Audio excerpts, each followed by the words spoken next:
তামিম ইকবালকে নিয়ে কখনোই সাকিবের মতো সমালোচনা হয় না, অথচ বিতর্ক জন্ম দেওয়ার দিক থেকে তামিম সাকিবের চেয়ে কোনো অংশে কম না। তামিম ইকবাল রাজনীতি করেও না, করেন না, মানে ধরি মাছ নাচুই পানির মতো অবস্থা। এছাড়া অবসরের নাটক, সতীর্থকে ব্যঙ্গ করা, উস্কানি, ভক্তদের সঙ্গে বাজে ব্যবহার, তামিম ইকবালের ক্যারিয়ারে বিতর্কের অভাব নেই। অথচ এসব নিয়ে মিডিয়ায় কোনো হইচই দেখা যায় না। চলুন জেনে আসা যাক দীর্ঘ ক্যারিয়ারে তামিম ইকবাল কতবার এবং কিভাবে সমালোচিত হয়েছেন। 2006 সালের ঘটনা। তামিম তখন একেবারে তরুণ ক্রিকেটার। বগুড়ার শহীদ চান্দু স্টেডিয়ামে জাতীয় লীগের খেলায় তামিম তার সতীর্থ তালহা জুবাইরের সঙ্গে অখেলোয়াড় সুলভ আচরণ করে নিষিদ্ধ হয়েছিলেন। তখন সোশ্যাল মিডিয়ায় ব্যাপক ব্যবহার না থাকায় ঘটনা বেশি দূর গড়ায়নি। শুধু মাঠে নয়, মাঠের বাইরেও তামিমের বিতর্ক সীমানা ছাড়িয়ে গেছে। চিকিৎসার প্রয়োজনে অস্ট্রেলিয়া যাওয়ার জন্য বিমানের বিজনেস ক্লাস না দিয়ে ইকোনমি ক্লাসের টিকিট দেওয়া হলে তিনি একবার ভিসা ফর্ম ছিঁড়ে ফেলেছিলেন। আকরাম খান এবং মাশরাফির চেষ্টায় পরে ব্যাপারটা সামাল দেওয়া হয়। এবারের ঘটনা 2012 সালের। ওল্ড ডিওএইচএস ও ভিক্টোরিয়া ম্যাচ চলছিল। ওল্ড ডিওএইচএস এর ক্রিকেটার ফয়সাল হোসেনকে এলবিডব্লিউ দিলে সাথে সাথে আপত্তি করেন সতীর্থরা। এ সময় ভিক্টোরিয়ার তাবু থেকে লুৎফুর রহমান তাদের আরও তাতিয়ে দেওয়ার চেষ্টা করেন। বিষয়টা মোহাম্মদ আশরাফুল, মাঠের আম্পায়ার আনিসুর রহমানের নজরে আসলে তেলে বেগুনে জ্বলে ওঠেন তামিম।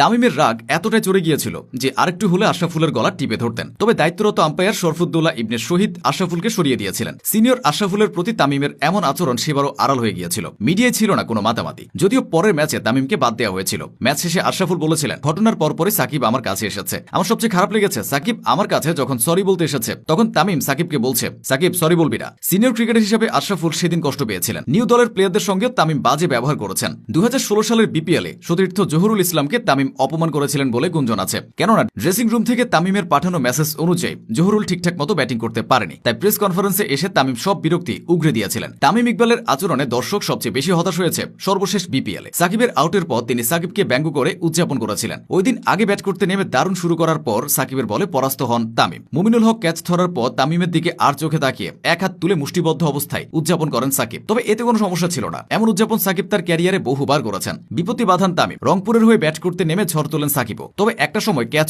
উঠিয়েও আউট হন সাকিব। সে সময় সাকিবকে ব্যঙ্গাত্মক ভঙ্গিতে নকল করেন তামিম। এই ঘটনা নিয়েও মিডিয়ায় নীরবতা ছিল। এবার একটু পেছনে ফেরা যাক। 2012 সালের শুরুর দিককার ঘটনা। এক দর্শকের উপর খেপে যান খান সাহেব। তামিম শুধু শ্রুতিকটু ভাষা ব্যবহার করে ক্ষান্ত দেননি, ব্যাট দিয়ে দর্শকদের দিকে তেড়েও যান। তামিমের এমন মনোভাবের কারণে নিরাপত্তা কর্মীরা বিসিবির নিরাপত্তা উপদেষ্টা কর্নেল অবসরপ্রাপ্ত মেজবাউদ্দিন সেরনিয়াবাতের কক্ষে এক তরুণকে ধরে নিয়ে যান। সেখানে সেই তরুণ নিজেকে কেবল নির্দোষী দাবি করেননি, দাবি করেছিলেন তামিমের বড় ভক্ত হিসেবে। তামিমের বিতর্কিত ঘটনার তালিকায় অপশন নাটকও থাকবে। সিরিজের মাঝপথে অপশন নিয়ে দিন না গড়াতেই আবার ফিরে এসে একগুচ্ছ বিতর্কের জন্ম দিয়ে তামিম গোটা দলের মানসিক অবস্থার 12টা বাজিয়ে ছেড়েছিলেন। যখন দল ভারত বিশ্বকাপের উদ্দেশ্যে দেশ ছাড়বে তখনই তিনি ফেসবুকে ভিডিও পোস্ট করে বিতর্ক উস্কে দিয়েছেন। অবসরের পরও তামিমের বিতর্কিত কর্মকাণ্ড থামেনি, বরং বেড়েছে। এভাবে ক্যারিয়ার জুড়ে তামিম বিতর্কিত ঘটনার জন্ম দিয়ে গেছেন, থেকে গেছেন সমালোচনার বাইরে।